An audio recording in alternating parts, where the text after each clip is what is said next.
barakallah di san gis ngeen teraanga yi nga xam ne Serigne Modou Mbacké Maoul Hayaat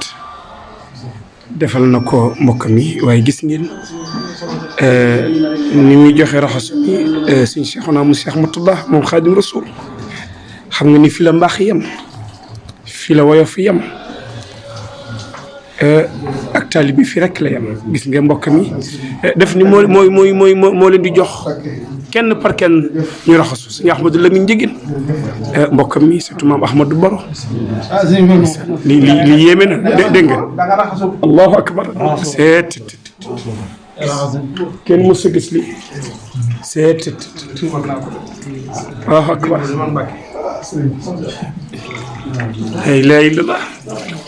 Cheikh Ahmadou Lamine cey Cheikh Ahmadou Mbacké Maoul Hayaat lii de kenn mësu koo gis fu ne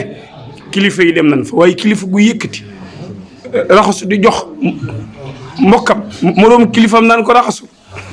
loolu yombul dañ naan taalibe bi di jox rek la ilaha illallah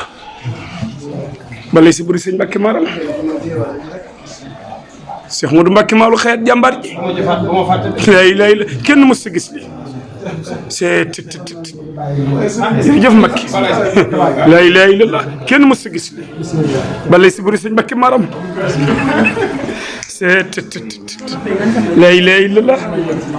kenn mës a gis li jërëjëf Mbacké